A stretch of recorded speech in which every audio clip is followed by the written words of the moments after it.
Can we do little ones to go up and down? Cool. Let's stay inside this little guy here. Look, up here. We'll go up and down. Ready? Up and down. You try. Explain the difference between physical therapy, which many of us are familiar with, and occupational therapy. We focus on occupations, and we're really client-centered in the fact of we're going to get you to do whatever it is that you need and want to do in your everyday life. So for kiddos, a lot of times when we're at the preschool, that's play. Their biggest occupation that they're participating in on their day-to-day activities is play. So how can we help you, whether that is, planning and using your muscles in a certain way, whether it is strengthening because you don't have the strength to interact with different toys. We do a lot of, using two hands together. How can we kind of gain those underlying skills to make them more functional in their play? Try and explain as simply as you can the complexity of the movements of squeezing a bottle of glue, cutting with scissors, that we take for granted.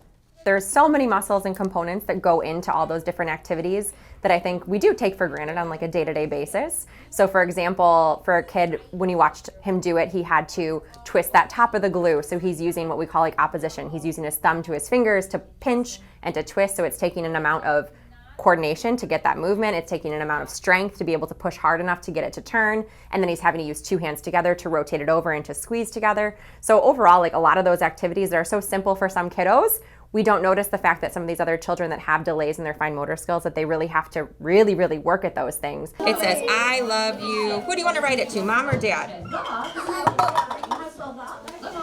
Mom. All right, let's do it. All right, so we're going to think about our letters bumpy and our tall, short, and hanging letters. So I've always loved working with kids, and they're always so motivated, and they just have so much potential, and things can be so challenging to them, and you would never even know it. We have kids that come in sometimes where they maybe were born a little bit different than other kids, and they come in, and sometimes teachers are like, there's no way they're gonna be able to do any of this. And I was like, well, did you ask? Did we try? And they blow your mind sometimes with what they've figured out on their own and how they're just so moldable and shapeable. And a lot of times I just ask those kids, like, how do you think we should do it? And they're like, oh, I have a great idea. Let me show you. I love being at work. I love working with kids. They're so great. And they're just happy to be here and happy to make progress and so proud of themselves. It's awesome. Tell me about a time when you worked with a student and you knew in your heart that you had made a difference in that student's life.